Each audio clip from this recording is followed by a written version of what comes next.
ধৈর্য ধরে কাজ করতে হবে, মাথা ঠান্ডা করে, তারপর সব বুঝে কোপটা মারতে হবে। এখানে সারাদিন হাতাও, ঝোপঝাড় খুঁজে পাবেন না, পুরাটাই তো মরুভূমি। এই বাস্টার, তোর সামনে আমাকে ও যাতা করছে আর তুই কিচ্ছু করিস নাই। এখন তুই আসছিস এখানে তেল মার, মুখে মধ্যে গন্ধ।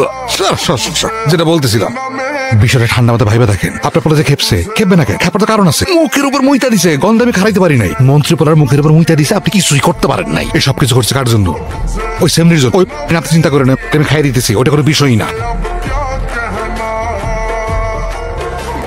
আরিয়ান মির্জা আর আদিব মির্জার খায় দেন। আপনারও লাভ, আমারও লাভ, আমাদের সবারই।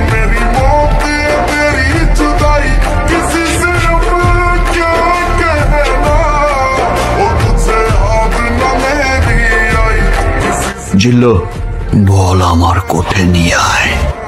এক্সকিউজ মি স্যার, এটা হসপিটাল, এখানে স্মোক করা যাবে না।